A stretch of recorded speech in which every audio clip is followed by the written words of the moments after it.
എല്ലാവർക്കും വിനീത നമസ്കാരം. ശ്രീമദ് ഭാഗവതം ദശമസ്കന്ധം അധ്യായം 89 എന്ന് ആരംഭിക്കുന്നു. ഓം നമോ ഭഗവതേ വാസുദേവായ.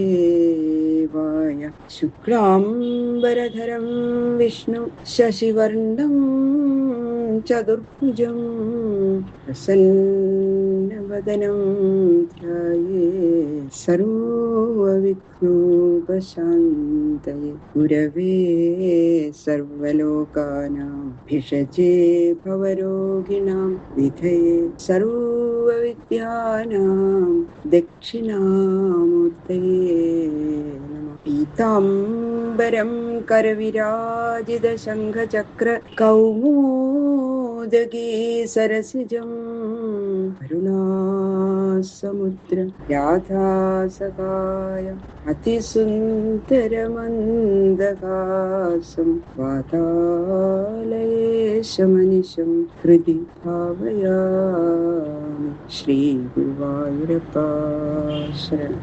അഥ ശ്രീമദ്ഭാഗവത ദശമസ്കന്ധ ഏകോനനവതിതമോऽധ്യായഃ. ഓം നമോ ഭഗവതേ വാസുദേവായ. 89ാമത്തെ അധ്യായത്തില് ആദ്യം പറയുന്ന കഥ, സരസ്വതീ തീരത്തില് തപസ് ചെയ്യുന്ന ഭൃഗു തുടങ്ങിയ മഹർഷിമാർക്ക് ത്രിമൂർത്തികളിൽ ആർക്കാണ് മഹത്വം കൂടുക എന്ന് സംശയം ഉണ്ടായി. അത് തീർക്കാനായിട്ട് എല്ലാവരും കൂടി ഭൃഗു മഹർഷിയെ പറഞ്ഞയക്കുകയാണ്. ആരാണ്? 3 പേരെയും പരിശോധിച്ചു വരാൻ, ബ്രഹ്മാവിനെയും വിഷ്ണുവിനെയും ശിവനെയും 3 ത്രിമൂർത്തികളെ പരിശോധിച്ചു വരാൻ വേണ്ടിയിട്ട് പറഞ്ഞയക്കുകയാണ്. ഭൃഗു മഹർഷി ആദ്യം ചെന്നത് ബ്രഹ്മലോകത്തിലാണ്. ബ്രഹ്മാവിനെ വന്ദിക്കുകയോ സ്തുതിക്കുകയോ ഒന്നും ചെയ്യാതെ വേഗം കയറി അവിടെ ചെന്നണ്ടിരുന്നു. ഇത് കണ്ടപ്പോ ബ്രഹ്മദേവന് ദേഷ്യം വന്നു. അച്ഛനെ കണ്ടാ ബഹുമാനിക്കണ്ടേ, അത് ചെയ്യാതെ കയറി അവിടെ ഇരിക്കുകയാണ്. ദേഷ്യം വന്നു. ഉടനെ അദ്ദേഹം അവിടെ നിന്നും മടങ്ങി കൈലാസത്തിൽ ചെന്നു. സഹോദരനെ അങ്ങോട്ട് കണ്ടപ്പോ ആ സ്നേഹം കൊണ്ട് ശിവൻ ആലിംഗനം ചെയ്യാനായിട്ട് അടുത്ത് ചെന്നു. അപ്പൊ വൃത്തിയും ശുദ്ധവും ഇല്ലാത്ത അങ്ങ് എന്നെ തൊടണ്ട എന്ന് പറഞ്ഞ് മാറി നിന്നു ഭൃഗു. ഇത് കേട്ടപ്പോ ശിവനും കോപിച്ച് ശൂലം എടുത്ത് ഭൃഗുവിനെ കുത്താൻ ചെന്നു. ശ്രീപാർവതി അവിടെ എത്തി ശിവനെ സമാധാനിപ്പിച്ചു. പിന്നീട് ഭൃഗു വൈകുണ്ഠത്തിൽ ചെന്നു. ലക്ഷ്മി ഭഗവതിയുടെ മടിയിൽ തലയും വെച്ച് വിഷ്ണു ഭഗവാൻ കിടന്നു ഉറങ്ങുകയായിരുന്നു. തന്റെ മകളുടെ ഭർത്താവായ വിഷ്ണു തന്നെ മാനിക്കാത്ത ദേഷ്യഭാവത്തിലെ മഹാവിഷ്ണുവിന്റെ മാറത്ത് ഒരു ചവിട്ട് കൊടുത്തു ഭൃഗു മഹർഷി. ഭഗവാൻ വേഗം പെട്ടെന്ന് എഴുന്നേറ്റ് കൂപ്പുകൈയുമായിട്ട് മഹർഷിയോട് പറഞ്ഞു, അല്ലയോ മഹർഷി, കരിമ്പാറയേക്കാൾ കഠിനമായ എന്റെ മാറത്ത് ചവിട്ടിയപ്പോ താമരദളത്തേക്കാൾ മാർദ്ദവമേറിയ അവിടുത്തെ തൃപ്പാദം വേദനിച്ചു. അവിടുത്തെ പാദരേഖ മാറില് പതിയുക കാരണം ഐശ്വര്യദേവതയായ ലക്ഷ്മി ഭഗവതി ഇനി എന്നെ വിട്ടുപോകും. തീർച്ച അടിയൻ അനുഗ്രഹീതനായി ഭവിച്ചു. ഭഗവാന്റെ ഇങ്ങനെയുള്ള വാചനാമൃതം കേട്ട് ഭൃഗു മഹർഷി അത്ഭുതത്തോടും ലജ്ജയോടും പരമാനന്ദഭരിതനായി. അദ്ദേഹം തിരിച്ചുപോയി സരസ്വതി തീരത്തിൽ തന്നെ എത്തി മഹർഷിമാരോട് നടന്ന കഥകളെല്ലാം വിസ്തരിച്ചു പറഞ്ഞു കേൾപ്പിച്ചു. ഇത് കേട്ടപ്പോ മഹർഷിമാര് കൂടുതൽ വിഷ്ണു ഭക്തന്മാരായി തീരുകയും മഹാവിഷ്ണുവിനെ സ്തുതിക്കുകയും ചെയ്തു. ക്ഷമ തുടങ്ങിയ ഗുണങ്ങള് സത്വഗുണത്തിൽ നിന്നാണ് ഉണ്ടാവുക. അതുകൊണ്ട് സത്വഗുണം വർദ്ധിക്കുവാൻ സത്വഗുണ പ്രധാനിയായ മഹാവിഷ്ണുവിനെ തന്നെ ഭജിക്കണം എന്ന് ഈ ചരിത്രം സ്പഷ്ടമാക്കുന്നു. ശ്രീകൃഷ്ണ ഭഗവാൻ തന്നെയാണ് മഹാവിഷ്ണു എന്ന് സ്പഷ്ടമാക്കുവാൻ സന്താനഗോപാലം ചരിത്രത്തെ പറയാണ് അടുത്തതായിട്ട്. ദ്വാരകയിൽ ഉണ്ടായിരുന്ന ഒരു ബ്രാഹ്മണന്റെ പുത്രൻ ജനിച്ച ഉടനെ മരിച്ചുപോയി. ദുഃഖാർത്തനായ ബ്രാഹ്മണൻ മൃതദേഹവും കയ്യിലെടുത്ത് രാജസദസ്സിൽ ചെന്ന് ശ്രീകൃഷ്ണ ഭഗവാനോട് സങ്കടം പറഞ്ഞു. ഇത് ഈശ്വരേച്ഛയാണെന്നും ദൈവഹിതത്തെ മാറ്റുവാൻ ആർക്കും കഴിയില്ല എന്ന് പറഞ്ഞിട്ട് ഭഗവാൻ ബ്രാഹ്മണനെ പറഞ്ഞ് സമാധാനിപ്പിച്ചയച്ചു. ബ്രാഹ്മണന് രണ്ടാമതും പുത്രനുണ്ടായി. അതും ജനിച്ച ഉടനെ മരിച്ചുപോയി. ബ്രാഹ്മണൻ മൃതദേഹവും എടുത്ത് ഭഗവാന്റെ അടുത്ത് നിന്ന് സങ്കടം പറഞ്ഞു. കരുണാർണവനായ ഭഗവാനും കൂടി തന്റെ പേരിൽ കനിവുണ്ടാകുന്നില്ലല്ലോ എന്നോർത്ത് അദ്ദേഹം മാറത്തടിച്ച് കണ്ണീരൊഴുക്കി. അപ്പോഴും ഭഗവാൻ ഒന്നും പറഞ്ഞില്ല. ഇങ്ങനെ 9ാമത്തെ പുത്രൻ മരിച്ച് സഭയിൽ വന്ന് മാറത്തടിച്ച് കരയുമ്പോൾ അന്ന് അർജുനനും സഭയിലുണ്ടായിരുന്നു. ക്ഷത്രിയ വീരനായ അർജുനന് ആ സാധു ബ്രാഹ്മണന്റെ കണ്ണീര് കണ്ടു നിൽക്കാനുള്ള ശേഷി ഉണ്ടായില്ല. മാനിയായ അദ്ദേഹം ഇങ്ങനെ പറഞ്ഞു, അല്ലയോ ബ്രാഹ്മണോത്തമൻ, അങ്ങ് വിഷമിക്കണ്ട. ഇനി അങ്ങയ്ക്ക് സന്താനമുണ്ടാകുന്ന പക്ഷം ഞാൻ രക്ഷിച്ചുകൊള്ളാം. ഇത് സത്യമാണ്. കരബലത്താൽ കിരാതമൂർത്തിയെ പ്രസാദിപ്പിച്ച അർജുനന് സാധ്യമായിട്ട് ഒന്നും തന്നെ തന്നെയില്ല. മൃത്യുദേവനെ യുദ്ധത്തെ തോൽപ്പിച്ച് അങ്ങയുടെ പുത്രനെ ഞാൻ രക്ഷിക്കും. അഥവാ പുത്രനെ രക്ഷിക്കാൻ സാധിക്കാതെ വന്നാൽ ഞാൻ അഗ്നിപ്രവേശം ചെയ്തു കൊള്ളാം. പരിശുദ്ധനായ ബ്രാഹ്മണൻ അർജുനന്റെ വാക്ക് വിശ്വസിച്ചു. സന്തോഷമായിട്ട് അദ്ദേഹം തന്റെ ഭവനത്തിലേക്ക് തിരിച്ചുപോയി. എന്നിട്ട് അർജുനന്റെ മഹിമയെ അദ്ദേഹം എല്ലാവരോടും പറഞ്ഞുകൊണ്ടിരുന്നു. ബ്രാഹ്മണ സ്ത്രീ 10ാമതും ഗർഭം ധരിച്ചു. 10 മാസം തികഞ്ഞ് പ്രസവവേദന ആരംഭിച്ചു. പരിഭ്രാന്തനായ ബ്രാഹ്മണൻ ഉടനെ തന്നെ അർജുനന്റെ അടുത്തെത്തി വിവരം ധരിപ്പിച്ചു. അർജുനൻ ജലസ്പർശം ചെയ്ത് ശുദ്ധി വരുത്തി സൂതികാഗ്രഹത്തിന്റെ എല്ലാ വശങ്ങളിലും ശരകൂടം കെട്ടി ഗാണ്ഡീവത്തെ ധരിച്ച് ദിവ്യാസ്ത്രങ്ങളും കയ്യിലെടുത്ത് കാത്തുനിന്നു. ബ്രാഹ്മണ സ്ത്രീ സുഖമായിട്ട് പ്രസവിച്ചു. ഉണ്ണി കരയുന്ന ശബ്ദം കേട്ടു. സന്തോഷവും പരിഭ്രമവും വർദ്ധിച്ച ബ്രാഹ്മണൻ ശുദ്ധജലത്തിൽ കുളിച്ച് ദാനാദി സൽക്കർമ്മങ്ങളൊക്കെ ചെയ്തു. കുളിപ്പിച്ചു കിടത്തിയിരുന്ന ബ്രാഹ്മണ ബാലൻ പെട്ടെന്ന് മേൽപോട്ട് ഉയരുകയും കാണാതാവുകയും ചെയ്തു. ശോകാർത്തനായ ബ്രാഹ്മണൻ അർജുനന്റെ അടുത്തെത്തി കരഞ്ഞുകൊണ്ട് അദ്ദേഹത്തെ കഠിനമായിട്ട് അവിടെ നിന്ദിച്ചു. ബ്രാഹ്മണന്റെ നിന്ദാവചനങ്ങളാൽ ക്ഷുഭിതനാകാതെ അർജുനൻ യോഗവിദ്യയാൽ സ്വർഗം, നരകം തുടങ്ങിയ ലോകങ്ങളിലെല്ലാം ബ്രാഹ്മണ ബാലനെ അന്വേഷിച്ച് പക്ഷെ എവിടെയും ആ ബാലനെ കിട്ടാതെ മടങ്ങി. തന്റെ ഉപാസനമൂർത്തിയായ ശിവന്റെ ലോകത്തിൽ മാത്രം അന്വേഷിക്കാൻ തുനിഞ്ഞില്ല എന്നത് അർജുനന്റെ ശിവഭക്തിയെ എടുത്തു കാണിക്കും. മാനിയായ അർജുനൻ പിന്നീട് ഒട്ടും താമസിക്കാണ്ട് അഗ്നികുണ്ഡം തീർത്ത് അഗ്നിക്ക് പ്രദക്ഷിണം ചെയ്ത് എടുത്തങ്ങോട്ട് ചാടി. തീയിൽ ചാടി മരിക്കാന്ന് പറഞ്ഞിട്ടുണ്ടല്ലോ ബ്രാഹ്മണനോട്. ആ തീയിൽ പതിക്കുന്നതിന് മുൻപേ ആപൽബാന്ധവനായ ഭഗവാൻ എന്താ അർജുന ഇത് ചോദിച്ചിട്ടതാ പാർത്ഥനെ പിടിച്ചു മാറ്റണം. മന്ദഹാസം അത് തൂക്കിക്കൊണ്ട് അർജുനനെ തന്റെ ദിവ്യമായ തേരിൽ കയറ്റി ആകാശമാർഗം തേരിനെ പറപ്പിച്ചു വിട്ടു.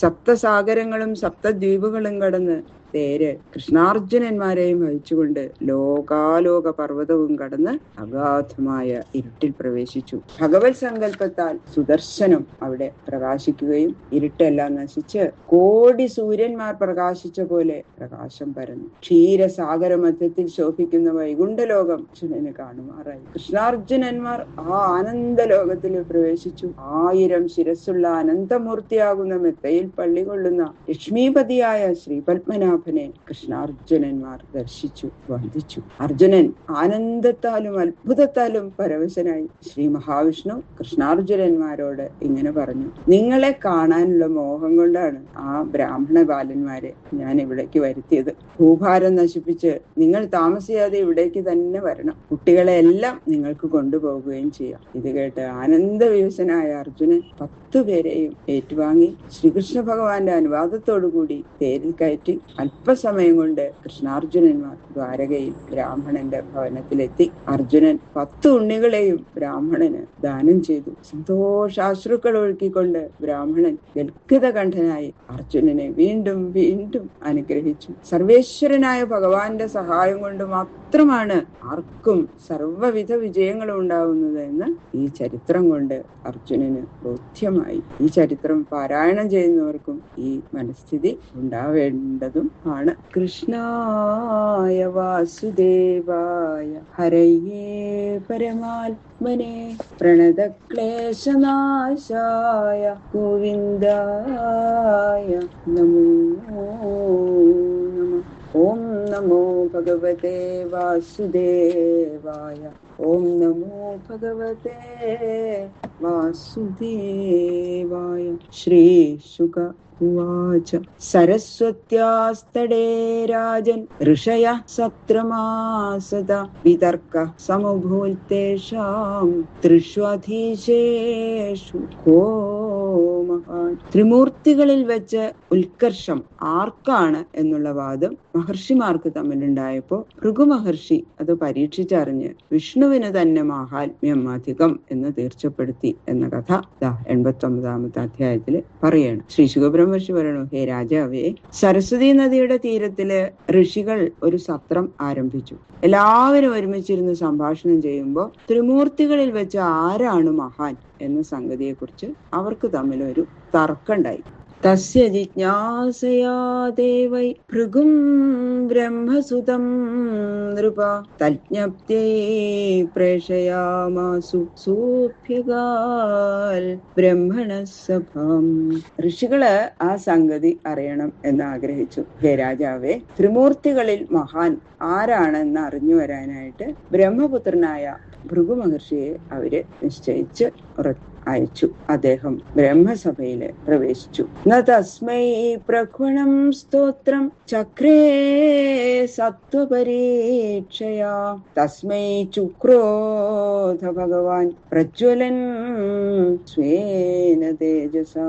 അന്ധകരണത്തിലെ സത്വഗുണം ആർക്ക് അധികമുണ്ടോ അദ്ദേഹം തന്നെയാണ് മഹാൻ എന്നാണ് നിയമം. പ്രതികൂല പ്രവൃത്തികൾ ഉണ്ടാകുമ്പോൾ അന്ധകരണത്തെ ക്ഷോഭിപ്പിക്കാതെ ശാന്തനായിരിക്കാൻ ആർക്ക് കഴിയുമോ അവന് സത്വഗുണാഭിവൃദ്ധി ഉണ്ടെന്ന് മനസ്സിലാക്കണം. ഈ വിധമുള്ള മാഹാത്മ്യം ആർക്കാണ് അധികം എന്ന് പരീക്ഷിക്കാൻ വേണ്ടി പുറപ്പെട്ട ഭൃഗു മഹർഷി ബ്രഹ്മസന്നിധാനത്ത് ചെന്നപ്പോ പിതാവായ ബ്രഹ്മാവിനെ നമസ്കരിക്കുകയോ സ്തോത്രം ചെയ്യുകയോ ഒന്നും ഉണ്ടായില്ല. ഭഗവാനായ ബ്രഹ്മാവ് ഇത് കണ്ടപ്പോ തന്നെ ബഹുമാനിക്കാത്ത ആ പുത്രന്റെ നേർക്ക് ഉജ്ജ്വലിച്ച തേജസ്സോടെ അങ്ങോട്ട് കോപിച്ചു. സാത്മന്യുത്ഥിതം മന്യും ആത്മജായാത്മനാ പ്രഭു അശീശമല്യഥാവന്യം സുയോന്യാ വാരിണാത്മഭൂ. എങ്ങനെ ഇപ്പൊ കൊല്ലണ ഈ പുത്രനെ എന്ന് വിചാരിച്ചങ്ങോട്ട് ദേഷ്യപ്പെട്ട് പുറപ്പെട്ടു. അപ്പൊ പെട്ടെന്ന് വിവേകം ഉദിച്ചു, തന്റെ പുത്രനാണല്ലോ എന്ന്. അതുകൊണ്ട് അഗ്നിയിൽ നിന്നുണ്ടായ വെള്ളം കൊണ്ട് അഗ്നിയെ കെടുത്തുന്നത് പോലെ ബ്രഹ്മാവ് ശമിപ്പിച്ചു. കൊന്നില്ല, ശരിക്കും അങ്ങോട്ട് ദേഷ്യം വന്ന് കൊല്ലണം എന്ന് വിചാരിച്ച് അങ്ങോട്ട് പുറപ്പെട്ടു. അതിനെ അങ്ങോട്ട് അടക്കി പിടിച്ചു ദേഷ്യത്തിന്. തത കൈലാസമഗമൽ ശതം ദേവോ മഹേശ്വര പരിരബ്ധം സമാരേഭേ ഉത്ഥായ ഭ്രാതരം മുദ. പിന്നെ ഭൃഗുമഹർഷി കൈലാസത്തിലേക്കാണ് ചെന്നത്. ഭൃഗുമഹർഷിയാണ് കണ്ട ഉടനെ പരമേശ്വരൻ എഴുന്നേറ്റ് എന്റെ സഹോദരൻ വന്നു എന്നുള്ള സന്തോഷം കൊണ്ട് വേഗം ഓടിച്ചെന്ന് ആലിംഗനം ചെയ്യാനായിട്ട് പുറപ്പെട്ടു. നൈച്ഛത്വമസ്യുൽപഥക ഇതി ദേവശ്ചു ഗോപഃ ശൂലമുദ്യമ്യതം ഹന്തുമാരേഭേ തിഗ്മലോചന. ഭൃഗുമഹർഷി അപ്പൊ പറഞ്ഞു, പരീക്ഷിക്കാൻ വേണ്ടിട്ട് പറഞ്ഞതാണ്, ദേഷ്യം വരുമെന്നറിയാം. അതെ, നീ ശ്മശാനത്തിൽ വസിക്കുന്ന ആളല്ലേ, അസ്ഥിമാല ധരിക്കണു. ഇപ്രകാരം സജ്ജന സമ്പ്രദായം തെറ്റി നടക്കുന്നവനാകെ എന്നെ ആലിംഗനം ചെയ്യണ്ട എന്ന് പറഞ്ഞിട്ട് ആലിംഗനത്തെ നിരോധിച്ചുകൊണ്ട് മാറി നിന്നു. അങ്ങോട്ട് കേട്ടില്ല, മഹാദേവൻ അങ്ങോട്ട് കോപിച്ചു. അതെ, കഷ്ടം. ദേവനും കോപം അടക്കാൻ ശക്തിയില്ല. കണ്ണുകളൊക്കെ അങ്ങോട്ട് കലങ്ങി ശൂലമുയർത്തി ഭൃഗുവിനെ ഹനിക്കാനായിട്ട് അങ്ങോട്ട് ആരംഭിച്ചു.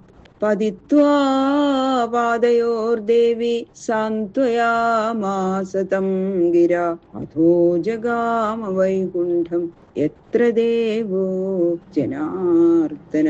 അപ്പൊ അങ്ങോട്ട് കൊല്ലാനായിട്ട് ചെന്നപ്പോ പാർവതി ദേവി വേഗം ശിവന്റെ പാദങ്ങളിൽ വീണ് നമസ്കരിച്ചു. സ്തോത്രാദികൾ കൊണ്ട് മഹാദേവന്റെ കോപത്തെ അങ്ങോട്ട് ശമിപ്പിച്ചു. എന്തായി ചെയ്യണത്, അത് അരുതെന്ന് പറഞ്ഞിട്ട് ആ മഹാദേവനെ തടഞ്ഞു ഭഗവാനെ സ്തുതിച്ചു. ആ കോപം അങ്ങോട്ട് ശമിപ്പിച്ചു ദേവി. പിന്നെ ഭൃഗുമഹർഷി അവിടുന്ന് പിന്നെ പോയത് മഹാവിഷ്ണുവിന്റെ വാസസ്ഥലമായ വൈകുണ്ഠത്തിലേക്കാണ്. ബാക്കിയുള്ള ശ്ലോകങ്ങള് നാളെ നോക്കാം. സർവത്ര ഗോവിന്ദ നാമ സങ്കീർത്തനം. ഗോവിന്ദ ഗോവിന്ദ ഗോവിന്ദ.